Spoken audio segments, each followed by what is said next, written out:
NAMA was under scrutiny, but it was clearly ready to start selling Northern Ireland property, and that was making developers and politicians anxious.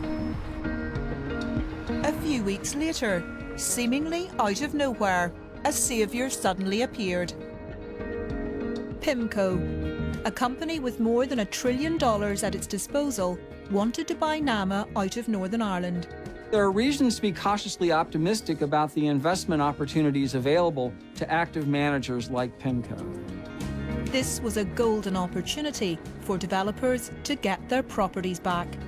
PIMCO is the world's largest bond fund manager. They're quite a well-respected player in the asset management space.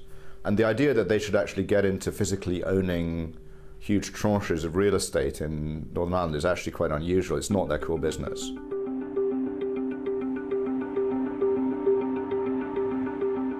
But rather than go to Dublin to meet NAMA, who actually controlled the property, PIMCO turned up at Stormont. In May 2013, officials from the fund met Peter Robinson and Sammy Wilson. And the men who were also at that meeting were Ian Coulter and Frank Cushnahan.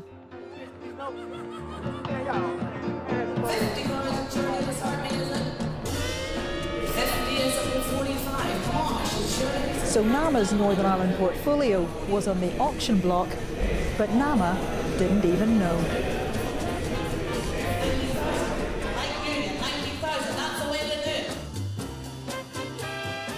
Frank Cushnahan, NAMA's own advisor, hadn't told them he was setting up the biggest property deal in Northern Ireland's history. It seems astonishing that one of their prized assets, which is this portfolio of properties, should be hawked around without their knowledge. I mean, I can't believe it. It's odd if they didn't know, yeah. But it also tells you something about the thinking of those who arranged these meetings, which was the only way to get things done is to get politicians on the job. Frank Cushnahan says his NAMA work had nothing to do with the PIMCO meeting, but an expert on NAMA legislation says he shouldn't have been involved with PIMCO and NAMA. The code of conduct that deals with committees of NAMA, including the advisory committee, requires that everyone act in the best interests of NAMA. And certainly if you're acting on behalf of a third party, if you're acting for someone other than NAMA, that wouldn't be appropriate under the code of practice. But this wasn't Frank Cushnahan's first meeting without NAMA's knowledge. Spotlight can reveal that by the time PIMCO was introduced to Peter Robinson, Frank Cushnahan's involvement in the deal was already much deeper than NAMA knew. Weeks earlier, Frank Cushnahan and Ian Coulter had teamed up with a major London law firm, Brown Rudnick. Together, they spoke to several big investment houses in London at the end of April 2013. Frank Cushnahan didn't tell NAMA. If you're having meetings in secret with people, in terms of dealings with specifically a NAMA transaction, then that should be disclosed to NAMA. It would be a very serious breach of the NAMA Act not to disclose that to NAMA. Last month, Frank Cushnahan's lawyer told NAMA about the London meetings and said Cushnahan had been talking to investors about generic opportunities for investment. But PIMCO says the meeting its representatives took part in was about identifying potential purchasers for the NAMA Northern Irish portfolio. And PIMCO says this was when they were offered the extraordinary access that led to the meeting with Peter Robinson. Ian Coulter and Frank Cushnahan claim to know what the Northern Ireland executive thinks and what the Northern Ireland executive will do. What does that tell you? Well, I suppose it shows they've had, previous discussions with senior members of the Northern Ireland government, or else they're just bullshitting and actually they're just making it up. But I suspect it's the former. Frank Cushnahan says he did not arrange the PIMCO meeting at Stormont. But Peter Robinson told us it was initiated by Frank Cushnahan and Ian Coulter. We might have expressed an interest or a willingness to have such a meeting, but we never requested it. The Sinn Féin Assembly member leading Stormont's inquiry into the sale says the ministers should have known better. I think any minister should have had alarm bells going off in their head when they saw Mr Cushnahan involved in the potential sale of the portfolio, whilst at the same time sitting on the NAMA committee. Sammy Wilson wasn't alarmed. He wrote to Irish Finance Minister Michael Noonan with PIMCO's proposal. The fund wanted a private, closed market sale. But that presented a problem, because NAMA is supposed to get the best return for the Irish taxpayers. It's meant to sell its assets competitively on the open market. It's extraordinary that you have two senior ministers in two different administrations in contact about how a major sale should operate, and it seems to me that there are political pressures and unhealthy political pressures building up here. Sammy Wilson later downplayed the significance of this letter. You see, here's the important thing. At that time, this was not an important issue. This was a kind of a flyer almost. Look, would NAMA be interested in, and would the Irish government be interested in a deal of this sort? The Irish Finance Minister sent the proposal on to NAMA. NAMA had never considered a sale this big before, but the agency was obviously interested. By September 2013, NAMA had started talking directly to PIMCO. That same month, Peter Robinson made a crucial intervention.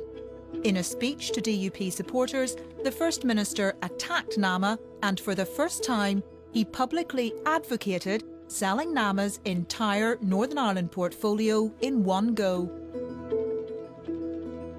Both NAMA and the Irish government were surprised by the First Minister's speech. NAMA chairman Frank Daly said it was at odds with everything that had previously come out of the Northern Ireland political system. The Irish Department of Finance said Peter Robinson's speech was a total change of position. But Peter Robinson denied a U-turn. We needed something to stimulate the local market. That's why I think we moved from the position in 2009, fear of a fire sale, to some responsible, orderly disposal being the way forward. But significantly, Richard Bullock, the special advisor to Peter Robinson who dealt with the sale, indicated that the First Minister's thinking was now perfectly aligned with the views of Coulter and Cushnahan. You're saying that Ian and Frank had an influence in the change of position?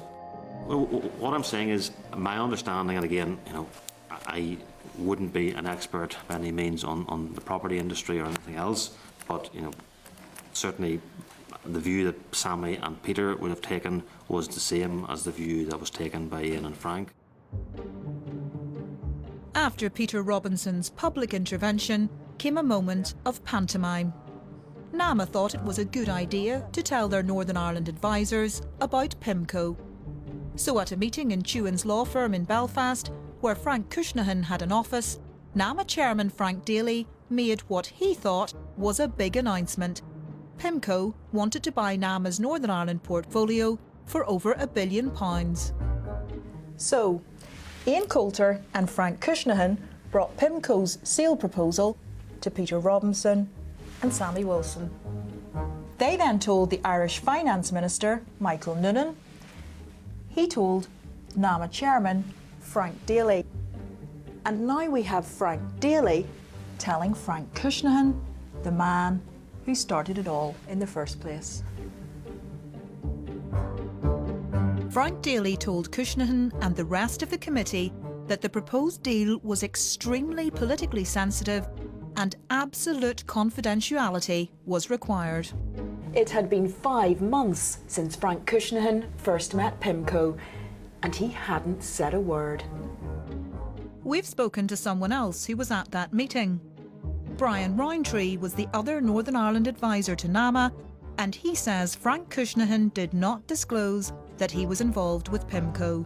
Would you be surprised if one of the committee members at that meeting worked for PIMCO on their bid for the Northern Ireland NAMA portfolio?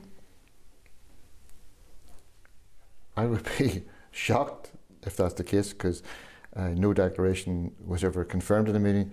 I'd be surprised, absolutely surprised, that a person associated to the committee would be involved in a live bid process.